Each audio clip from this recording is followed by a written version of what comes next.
Assalamualaikum warahmatullahi wabarakatuh. Selamat pagi anak-anak. Apa kabar hari ini kalian di rumah? Semoga kalian dalam keadaan sehat walafiat. Walaupun kita belajar melalui PJJ atau pembelajaran daring. Untuk pembelajaran hari ini, kita akan masuk bab semester genap, yaitu bab pertama. Silakan kalian lihat video pembelajaran ibu berikut ini. Assalamualaikum warahmatullahi wabarakatuh. Hari ini kita akan mempelajari bab tentang sistem pernafasan. Di dalam bab ini kita akan mempelajari fungsi-fungsi dari sistem pernafasan, organ-organ dalam sistem pernafasan, serta mekanisme pengambilan udara dalam sistem pernafasan. Dapatkah Anda menyebutkan organ-organ penyusun sistem pernapasan pada manusia? Ya, di dalam sistem pernafasan itu ada hidung, laring, trakea, bronkus, bronkiolus, dan alveolus. Yuk akan kita bahas satu persatu. Sebelum kita membahas organ-organ dalam sistem pernafasan pada manusia, kita akan menyebutkan terlebih dahulu fungsi-fungsi dalam sistem pernafasan. Yang pertama adalah mengambil oksigen dari atmosfer ke sel tubuh. Yang kedua, melepaskan karbon dioksida dari sel tubuh ke atmosfer. Yang ketiga, jalur pengeluaran air dan panas. Yang keempat, membantu mempertahankan keseimbangan asam dan basa. Yang kelima, memungkinkan bicara, menyanyi, atau pembuatan vokal lainnya. Yang selanjutnya ialah merupakan sistem pertahanan terhadap benda asing yang terhirup. Yang selanjutnya adalah mengeluarkan, memodifikasi, mengaktifkan, atau menginaktifkan berbagai bahan yang mengalir melalui sirkulasi paru-paru. Selanjutnya adalah meningkatkan aliran balik vena akibat sistem pernafasan. Yang selanjutnya ialah sebagai indera penciuman.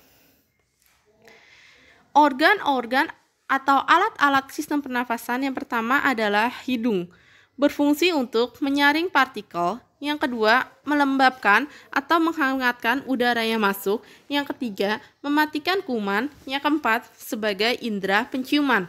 Organ yang selanjutnya adalah laring. Laring adalah saluran udara yang terletak di bagian depan laring hingga bagian bawah trakea. Di laring ini, pada laki-laki akan terdapat tonjolan yang disebut jakun. Yang selanjutnya organnya adalah trakea. Trakea adalah saluran lanjutan dari laring. Bagian dalamnya dilapisi sel-sel epitel bersilia yang dapat mengeluarkan debu dan butiran benda asing halus yang masuk bersama udara pernapasan. Organ yang selanjutnya adalah bronkus. Bronkus mempunyai dua cabang, yaitu kanan dan kiri dari trakea. Bronkus kanan masuk ke paru-paru kanan, sedangkan bronkus kiri masuk ke paru-paru kiri. Di dalam paru-paru, bronkus terus bercabang-cabang membentuk bronkiolus. Di ujung bronkiolus terdapat alveolus. Organ yang selanjutnya adalah pulmo atau paru-paru, tersusun dari 300 juta alveolus berbentuk kantung kecil dan dikelilingi oleh pembuluh kapiler tempat pertukaran oksigen dengan karbon dioksida. Ini adalah gambar dari penampang melintang paru-paru dan alveolus paru-paru. Selanjutnya adalah mekanisme pernafasan. Ada yang secara inspirasi dan ekspirasi. Inspirasi artinya proses menghirup udara secara aktif yang memerlukan kontraksi otot.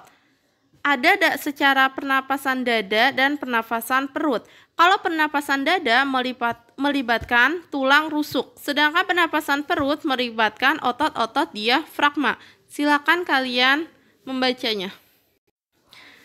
Yang pertama ialah otot interkostal eksternal berkontraksi, tulang rusuk terangkat ke atas dan ke depan, volume rongga dada membesar, paru-paru mengembang, tekanan udara paru-paru mengecil, udara dari luar masuk ke dalam paru-paru. Ini adalah mekanisme pernapasan dada saat inspirasi atau saat menghirup oksigen.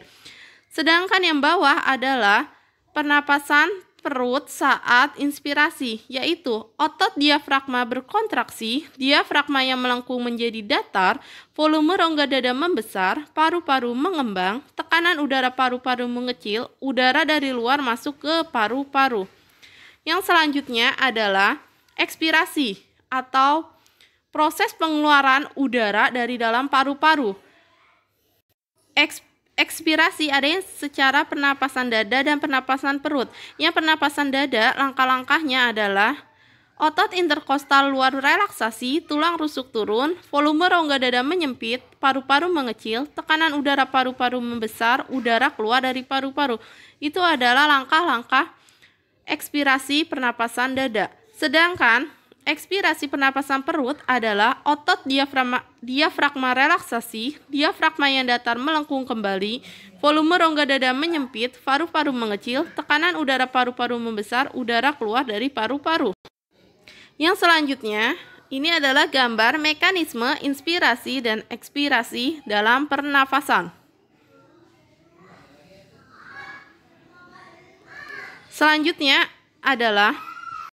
berikut adalah pertanyaan-pertanyaan yang kalian harus upload jawabannya di Google Classroom.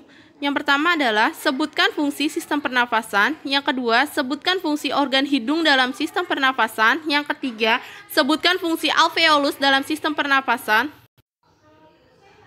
Yang keempat adalah sebutkan urutan mekanisme inspirasi pernapasan dada. Yang kelima, sebutkan urutan mekanisme ekspirasi pernapasan perut. Kalian bisa upload jawaban kalian di Google Classroom Biologi.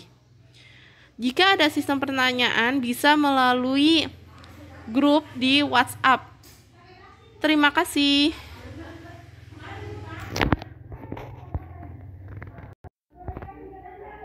Terima kasih.